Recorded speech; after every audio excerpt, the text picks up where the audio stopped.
So this is Prospecto Valley in LEGO 2K Drive. My continued coverage of the game happens now. I had a chance to get access to the game before most of the other people in the world at an event at Legoland New York, and I'm pretty much going to share like what this game is and my time playing the game, like being there and the whole experience and like how it all happened, because I think that's kind of cool how it all unfolded. I also have this yellow 2K Drive thing. Water bottle. That's what these things are called. Water bottle. My name is Brian Saviano, Bricks O'Brien, and it's a very interesting series of events that have led me to something like this, man.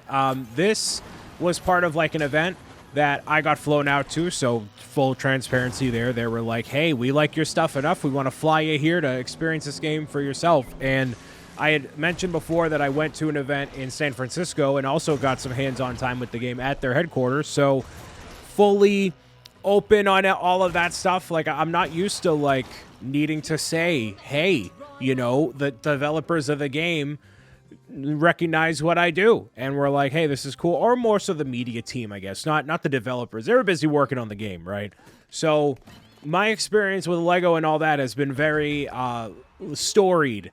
I've had plenty of Lego sets for review, done all sorts of playthrough videos on the Lego games, and I've had many years of experience in the Lego community, just talking with people and all that. So like when I got to go to Legoland New York, it was very much like a homecoming in a way.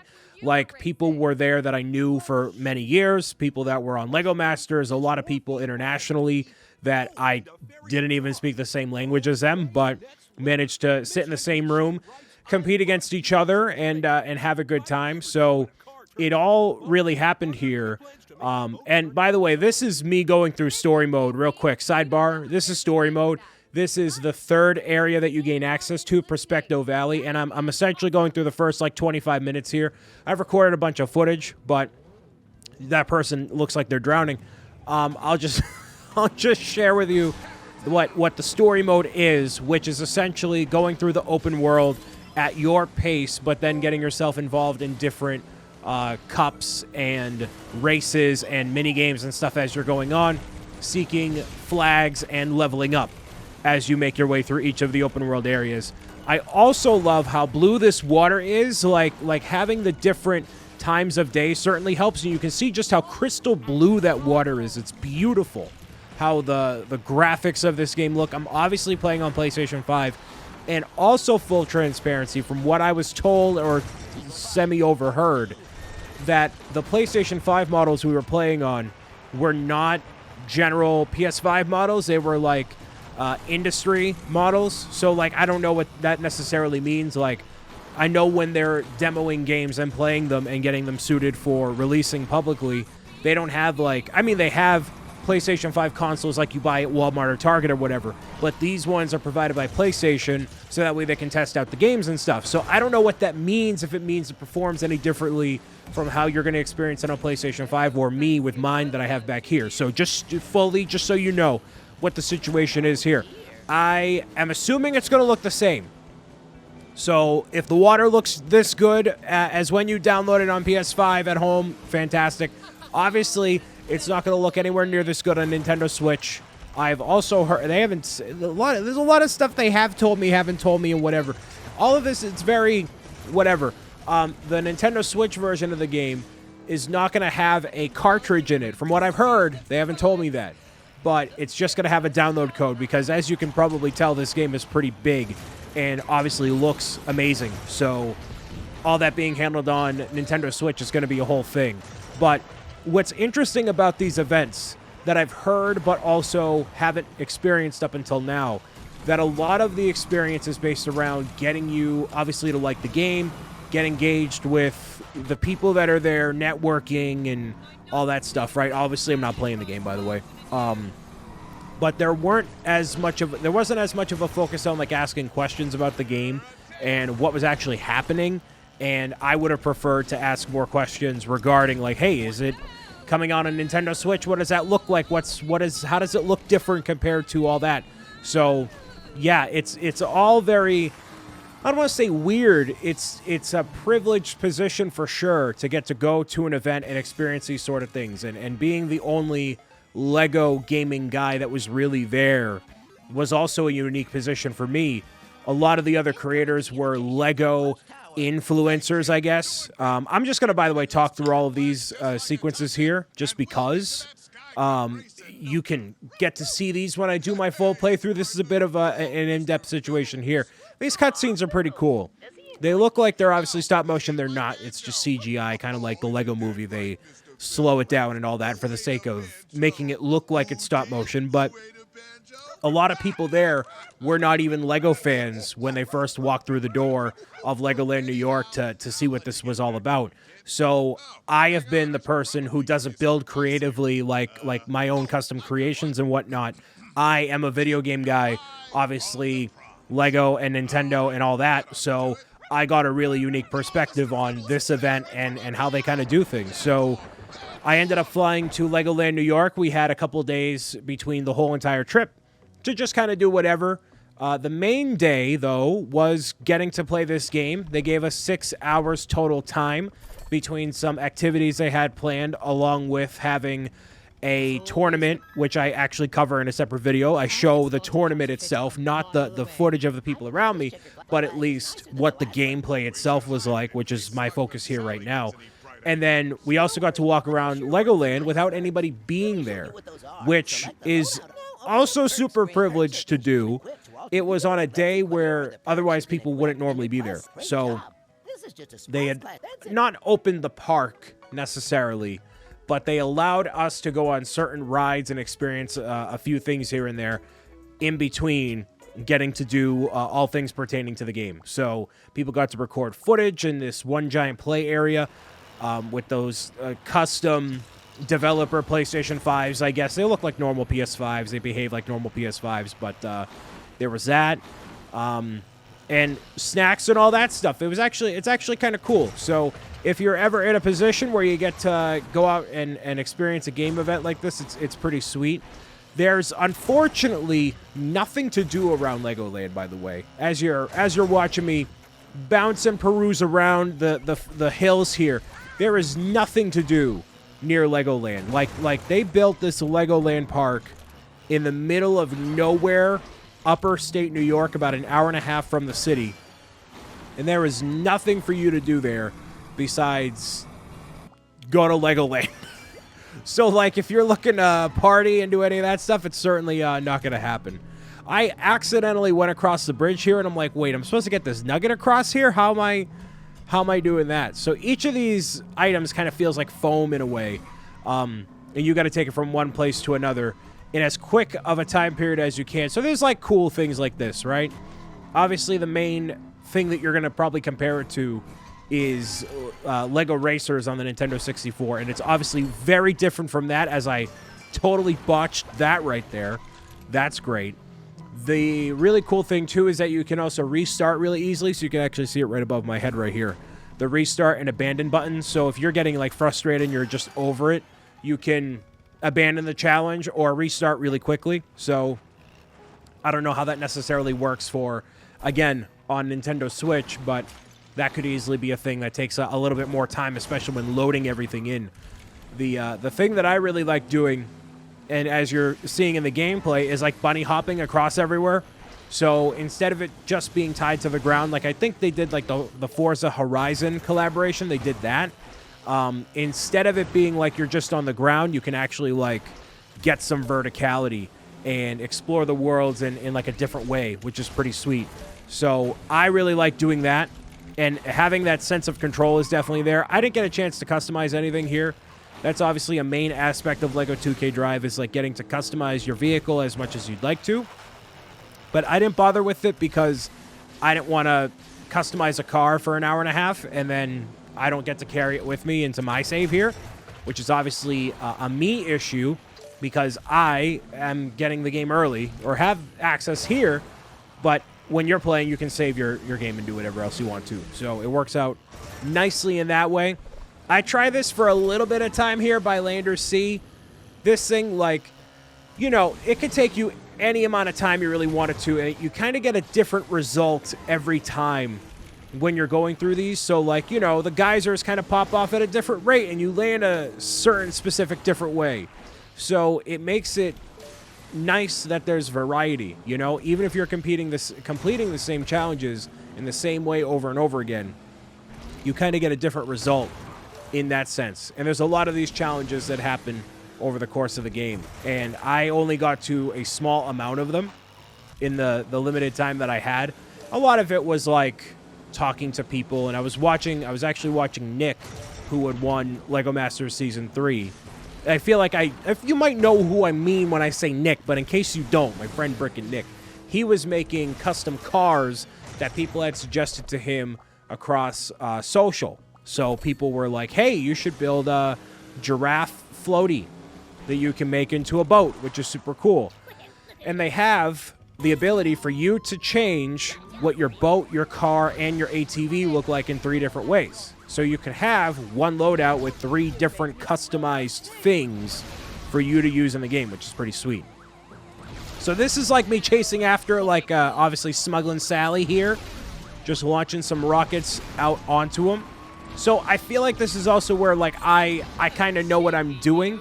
Like, everybody else who's been playing this obviously had a little bit of difficulty controlling things because they hadn't played the game before.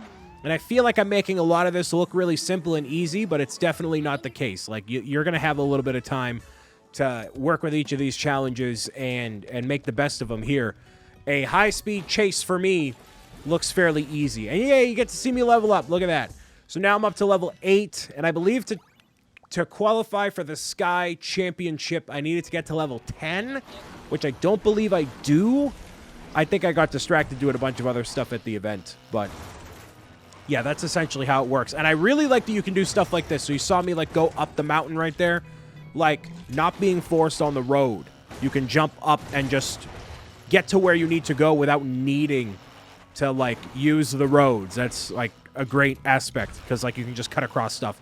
And that also factors into all the racing and whatnot as well. So I'm really kind of rushing, not rushing through things, but I'm kind of rushing because I want to make sure that I cover as much of this as I can. So if you see me, like, just bouncing off of stuff and not taking an extra second to, like, you know, pay attention to anything, that's really why. And even, like, this one right here, I think this is a skid challenge here. No. Complete the course as fast as possible. So, like, you know, you get, like, thrown off course for whatever reason, and you got to loop around these turns pretty easily. So you have obviously different level of skills, and, like, you got to get that done in 15 seconds. So you have a little bit of wiggle room there. As you know, I'm not normally the guy who's like, yeah, I got to get gold on everything. I just like completing the challenge and then calling it quits there.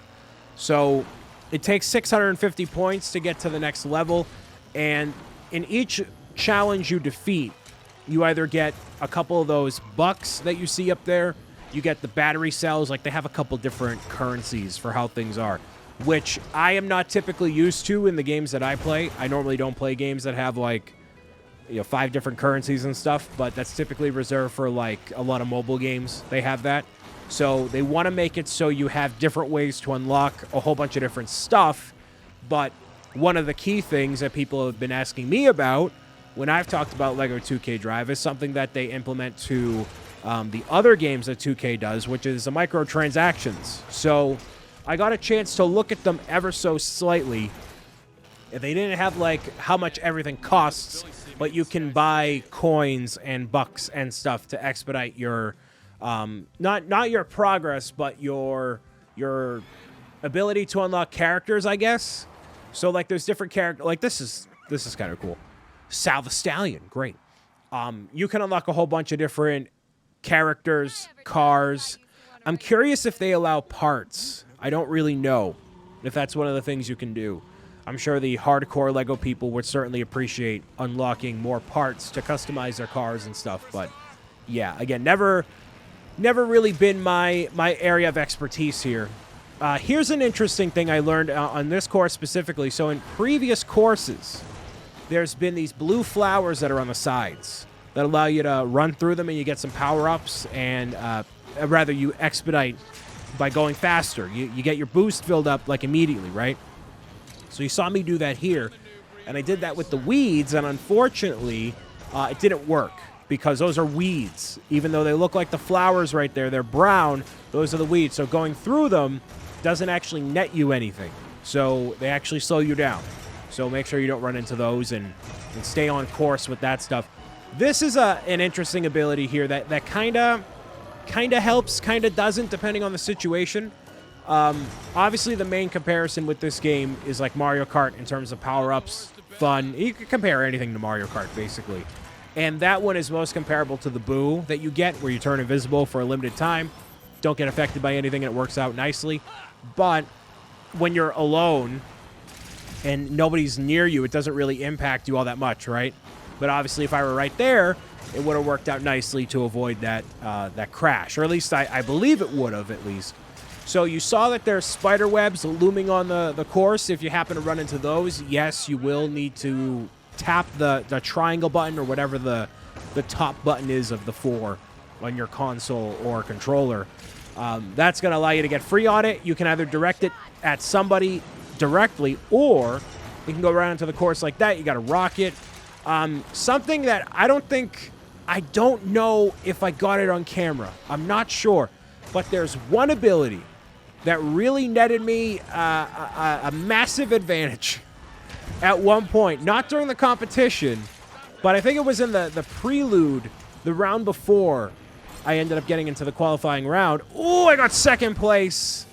Second place from that was such a close one. Hey, I have the ability to replay fairly easily right here. Hold on. Look at this. Look at this. South of Stallions right underneath me right there. Bam. The millisecond afterward, that horse got it. South of Stallion. Obviously, that's a general Lego horse that you see there. I do end up replaying this, but you know what? I'm just gonna whoop-de-scoop you right through here.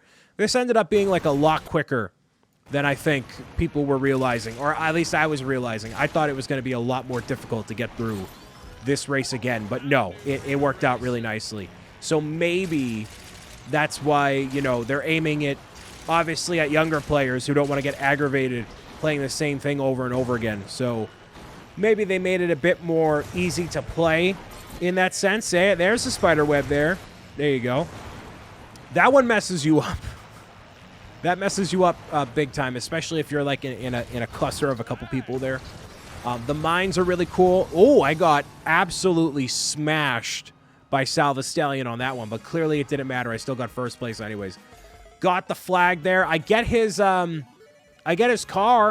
I don't get him, but that's okay. I don't want to necessarily play as a horse anyways, because I want to be human and able to actually control the wheel instead of being out of control there. But there we go. I love the animations too.